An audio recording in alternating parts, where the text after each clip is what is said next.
the Real Health Podcast brought to you by Riordan Clinic. Our mission is to bring you the latest information and top experts in functional and integrative medicine to help you make informed decisions on your path to real health. Well, welcome everyone. This is Dr. Ron Hunninghake, and I'm here and we're hosting another episode of the Real Health Podcast here at Riordan Clinic. And it's our great fortune today to have Dr. Dan Rubin online, and I've got some really interesting stuff to go over with Dan because he's a special guy. So Dan, welcome to our program. Yeah, Thank you, Dr. Ron. So Dr. Dan Rubin is a naturopathic doctor who was instrumental. Matter of fact, he was the pioneer in starting the American Board of Naturopathic Oncology, naturopathic oncologists. So Dan, I know this is going to be kind of new for our audience. Some of them may have never even heard of this thing called FABNOs, Fellows of the American Board of Naturopathic Oncologists.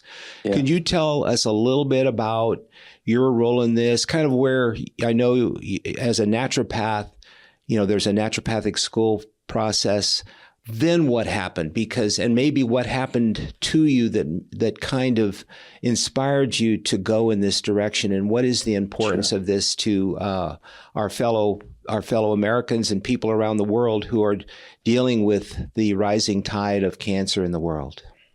It certainly is rising, and your clinic, the Riordan Clinic, helped me get my start. I was out there in 1997 or 1998, and I certainly remember being there and learning IV vitamin C and meeting Dr. Riordan and Neil Riordan and you, and it was amazing.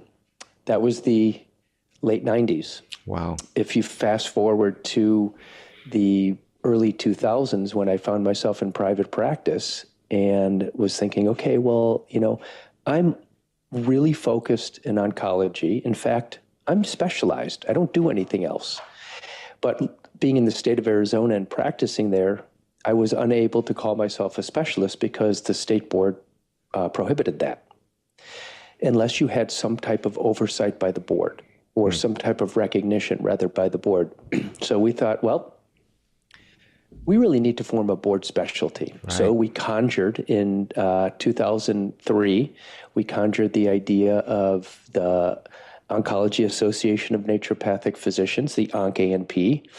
And in 2004, we got to be an affiliate organization of the American Association of Naturopathic Physicians. And we were off and running. And we held some tumor boards, and by the next year, we had developed the American Board of Naturopathic Oncology. I was able to preside over the whole institution for the first 5 years. The actual board certification arm of that is the FABNO, which is why I have FABNO after my name, or FABNO. Mm-hmm. And that is an offshoot of the ONC-ANP. I was the VP of that. Tim Birdsall became the president of that. But it all started with ONC-ANP in 2004 when we announced it to our profession. And we had our initial meeting. I remember it well. It was in Seattle, Washington. And some people complained that our requirements to become board certified were too stringent. And I never agreed with that. I thought the more stringent, the better. We're making specialists here. We're not just having family doctors who dabble in oncology. And why did we start this? This was about protecting the public. Mm-hmm. That was it. Because of the rising tide of cancer, and you're looking at, the early 2000s, and people were starting to consume more naturopathic and integrative oncology. So how do you protect the public? How do you show a difference between the person who's absolutely skilled and the person who's dabbling in it? Well, you form a specialty organization. And then it took us 9 years, but by the 2013, we got recognized by the Arizona Naturopathic Medical Board, and we were allowed to call ourselves naturopathic oncology specialists or naturopathic oncologists in this state. Early on in the process, the American Association of Naturopathic Physicians gave one of our board members a seat at the House of Delegates, and then recognized in an official national position paper that FABNO, which we had already created FABNO, and there was already 6 FABNOs by 2006. right? It took us an extra 3 years to get it recognized in Arizona. But by 2006, we had the first 6 board-certified naturopathic oncologists in the profession. Our National Association recognized that, and in the position paper recognized FABNO as the highest stature in naturopathic medicine for oncology. That's how it began. Yeah. It was to protect the public. Protect the public. And what does FABNO bring to the public? What if someone's saying, why should I go see a FABNO specialist? How does that interface with an oncologist in the conventional sense? Got it. FABNO brings expertise. It is a true board certification inside of our profession, and we have stringent enough requirements in order to become board certified, including taking a board certification exam and having a certain amount of experience, as well as a recertification process. Actually, mine just took place at the end of last year, of all things. So these are physicians who are naturopathic physicians who have gone on to become naturopathic oncologists, similar to a family physician then becoming a medical oncologist, an MD or a DO who wants to, I consider naturopathic oncology a subspecialty. I consider all physicians, whether it be MD, DO, chiropractic, naturopathic, other types of physicians, we're all physicians. We all went to school, we're all licensed. From that, you specialize. I'm a naturopathic physician, so I'm a specialist in naturopathic medicine, but I'm a physician first. I'm a subspecialist in naturopathic oncology. So it's a true focused subspecialty. And with that, the hope is that these doctors who have FABNO are very astute and up to date and understanding the fast-moving and fast-paced practice of medicine, which is called oncology, because, like you said, it was not only a rising tide of diagnostics, but of treatments as well, which was one of the big motivations in the early 2000s to develop the board certification, was because there was so much to know. And then so many contraindications too. Like, should we take this, is this supplement okay? Well, it was okay back then. Now it's not okay because we started understanding cancer pathways more. So there was a rising tide of different treatments, like small molecules were coming out. Now we have the advent of immunotherapies, and now we have such precision diagnostics and personalized oncology. So that was really what a FABNO is bringing. More so, it's being able to speak the language and the principles and practice of oncology. We're a naturopathic doctor first, you're a naturopathic oncologist second. So you need to be able to communicate within the greater context and the greater village of the oncology world. If you can't, it's very difficult to integrate. And most patients today are looking for integrative medicine. I think that's the key word, integration, because I know when I've been at the Riordan Clinic now 34th, going on 35 years, and Dr. Riordan did all the groundbreaking work, which you were a part of, in terms of understanding how IV vitamin C could play a pivotal role in helping cancer patients. But as a family physician, after Dr. Riordan died and people started coming to the Riordan Clinic, I could only tell people that as a family physician, we had IV vitamin C as an alternative. And this is where the term alternative medicine came in. But when it came to help them, asking me to help them to interpret what they were getting from their oncologist and to actually integrate it with the IV vitamin C, I was weak. I did the best I could, but I did not have the background in oncology. Most doctors, as soon as the word cancer is mentioned, boom, off to the oncologist. They're afraid to even touch it, let alone really try to understand what the patient is going through and what else could be done that would facilitate a more holistic, healthy approach. This sounds weird when you say we want a healthy approach to cancer, but in many ways, cancer in the conventional sense is just treating the tumor, treating the specific disease. And when we start adding the word integrative, not only do you treat the disease, but you also have this broad-based understanding of nutrition and the immune system and natural therapies, herbal therapies, dietary factors. and to be able to weave that in a very conscious way and a very well-researched, documented way, that's a big plus for the cancer patients out there that are looking for the best of everything they can to help them win the war on their own cancer. I agree. And I think what's also very important is making sure that the person who's taking care of you, at least in that context, especially from a high-level integrated way, is a physician level, because we also have a rising tide of non-physician practitioners. Yeah. And there's a lot of so-called experts, if you will, on social media. And it's my warning now, just for people to be careful. You should always have a naturopathic doctor, and if you can, a naturopathic oncologist on your case. And it's fine if you want to be on social media and you want to listen to some of the hypesters. There are some people with very good information, but you should really discuss it with a physician-level practitioner to help you weed through, because some of these things may be good, but not good for you. What does naturopathic, your training in naturopathic medicine, what does it bring to the oncology experience that people are going through as they're trying to deal with their cancers? Such a great question. Thank you for that. It brings a philosophy. Naturopathic doctors are unlike any other physicians or practitioners out there, and no other physicians or practitioners are like naturopathic physicians. We are our own entity. That doesn't mean that we can't all meet in the middle and integrate, or meet on one side or the other side. But it's the philosophy of the approach to the person. From day one in naturopathic medical school, we start off with classes in the philosophy of naturopathic medicine and how you view the body. And so you brought up a notion before that generally oncology is treatment of the tumor, which in some cases could be the symptom of the cancer, if you will, depending on how broadly we define the cancer. And so in naturopathic medicine, we certainly want to treat the symptoms, and we want to see how much we can get to the cause. Cause is one of the precepts of naturopathic medicine. It's called tolle causum. Treat the cause. Treat the whole person. The healing power of nature. Doctor is teacher. First, do no harm. These are the precepts that line our hallways in our schools on flags that are hanging. They don our textbooks, and they are repeated over and over in the early years and again in the later years, and of course during practice. It's something that we grow up with as naturopathic physicians.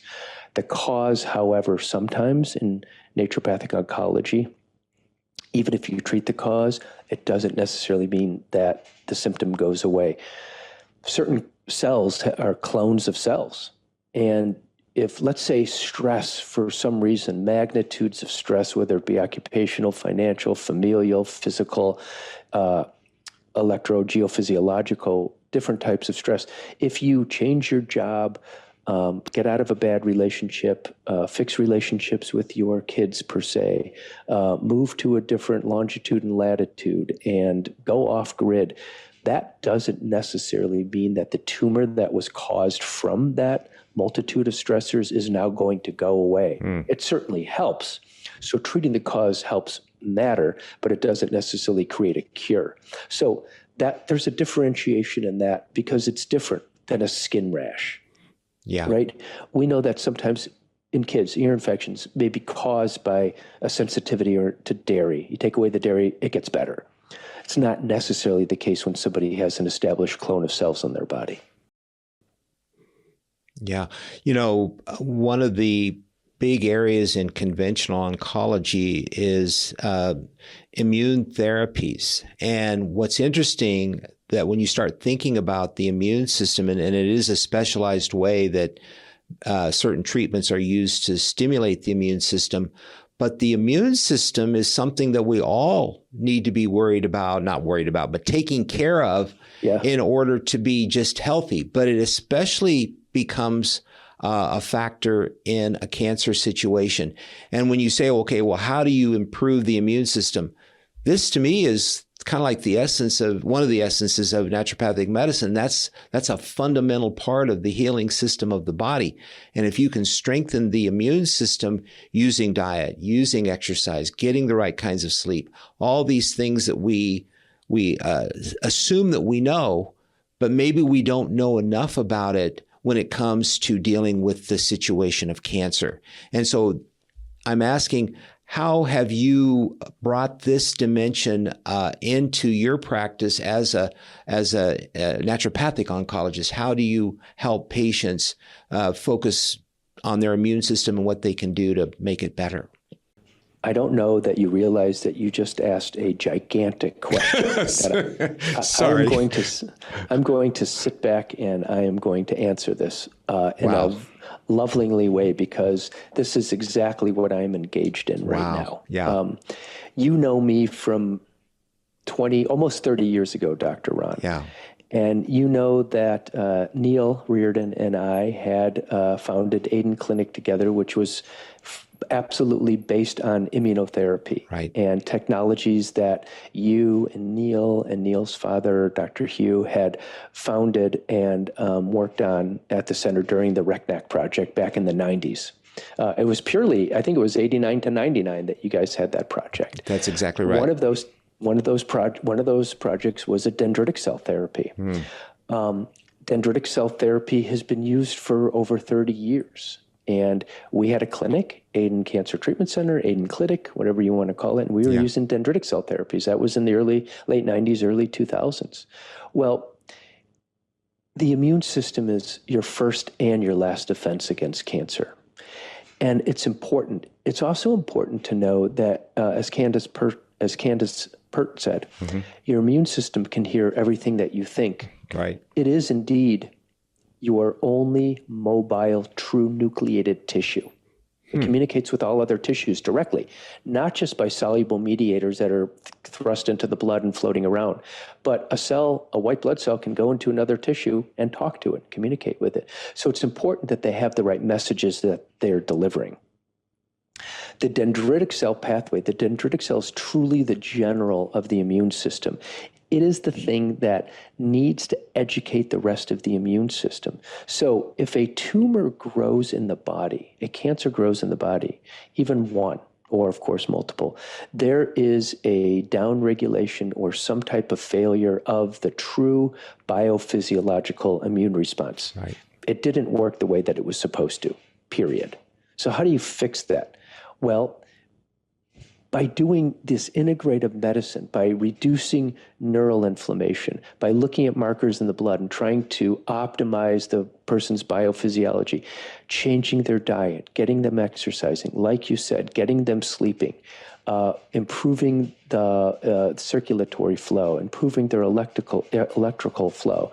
And in fact, this is part of what I call the resilience model of cancer care. The resilience model of cancer care is a 16-step way to help improve your resilience. And part of that relates to the immune system.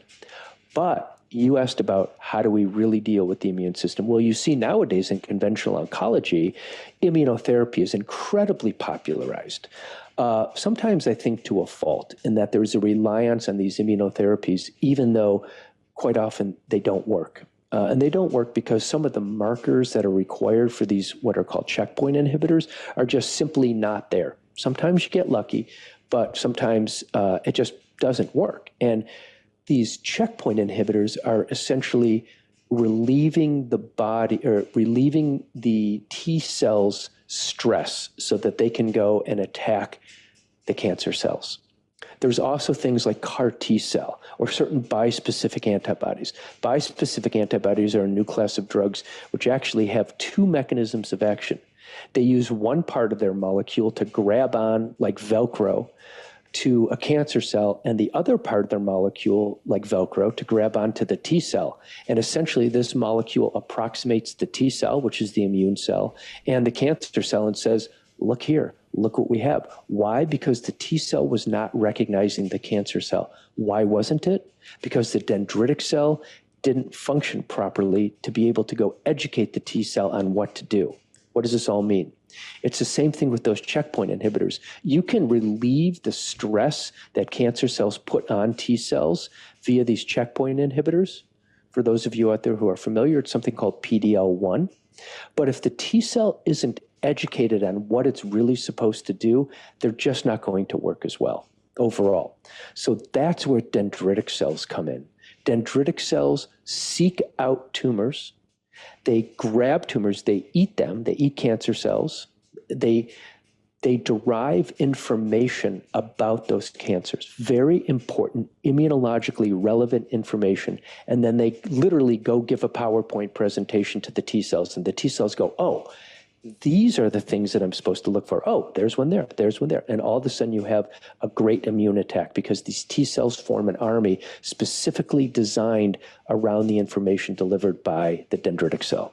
So how do you do dendritic cell therapy? Well, I've actually recently come on board a clinic. It's called Immunoscene. Immunoscene's in Cancun.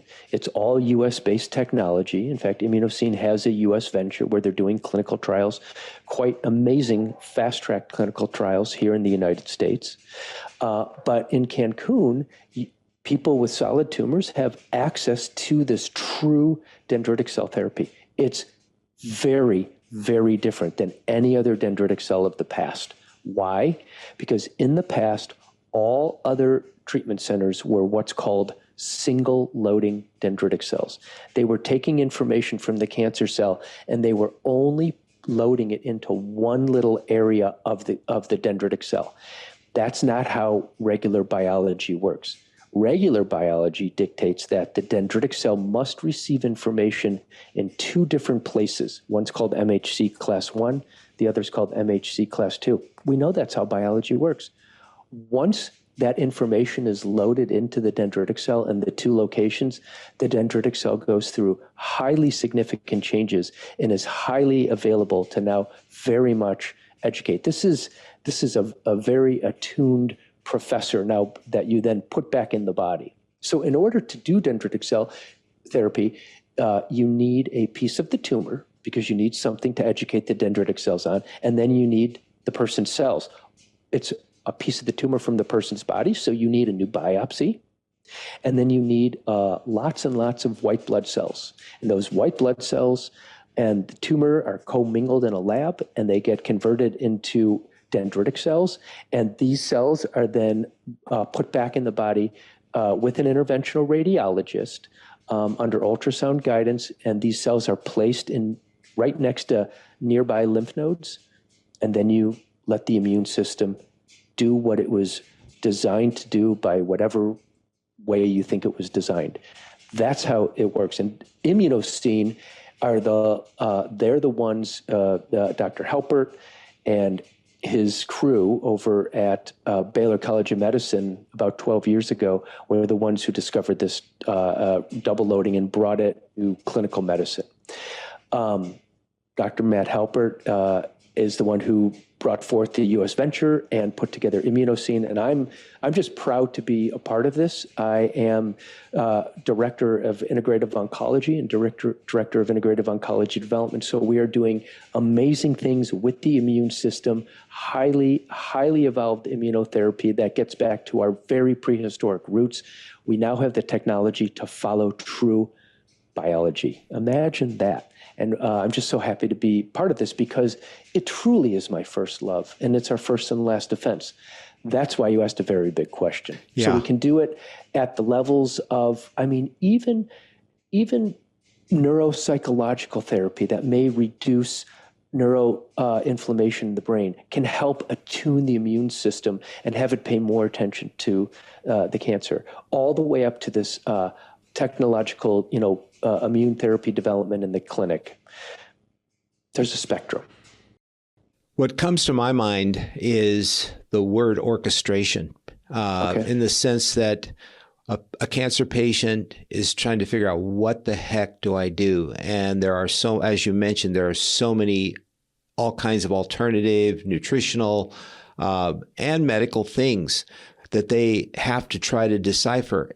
If they can have someone who specializes not only in the specialty treatment of cancer cells, but also in helping the body to uplift itself, helping the immune system get stronger, helping detoxification pathways to work better, the diet to be more appropriate for the type of cancer they have. All this takes orchestration. And if you have someone that just knows the technicality of it's not just because oncologists spend a lot of time learning what they learn, but that does not include the other big half, which is what can I do as the patient to better ready myself to get the best possible results from whatever treatments are being advised to me. And so I see that as a crucial role in what you're doing that has not been there before. It's been people have had to go out and try to figure this out on their own. Well, when you have an orchestra, you generally have a maestro. And I look at the dendritic cells as the maestro of the immune system. But you need somebody to orchestrate the whole thing, right? Yeah. To create the true chorus, which creates a harmony in the body. That's the integrative physicians. It's really the patient bringing everybody together, because at the end of the day, all of us practitioners, we work for the patient. And so somebody's orchestrating it, and there's different levels of orchestration. And I think it's a beautiful term that you brought to the table. Dan, I wish we could sit here for another hour and go through this, but I just right now want to thank you for your leadership in this area. I think our care that we provide here at Riordan Clinic has been multiplied 10 times since we've been using the naturopathic oncologists, and we make it a very important part of our care. And so your leadership, your vision, and your understanding of the basic sciences and being able to put those things together to give people a unified approach to their cancer, I think it's going to result in much longer survival time, better quality of life, and a sense that I can win, I can beat this, because so many people, they come in with their cancers and they're in a very fatalistic place. And they're doing the best they can, but they need someone that they can really trust that knows the way home to better health. So I just want to thank you for all you're doing, and I hope we can continue to collaborate together in this great journey, because as we started out with, this is not getting smaller. It seems to be growing. So innovative approaches are innovative, integrative, and holistic are going to be very important words in the coming decades. So thank you so much for your work. Thank you. Thank you for listening to the Real Health Podcast. If you enjoyed this episode, be sure to subscribe and leave us a review. You can also find all of the episodes and show notes over at realhealthpodcast.org. Also, be sure to visit riordanclinic.org, where you will find hundreds of videos and articles to help you create your own version of real health.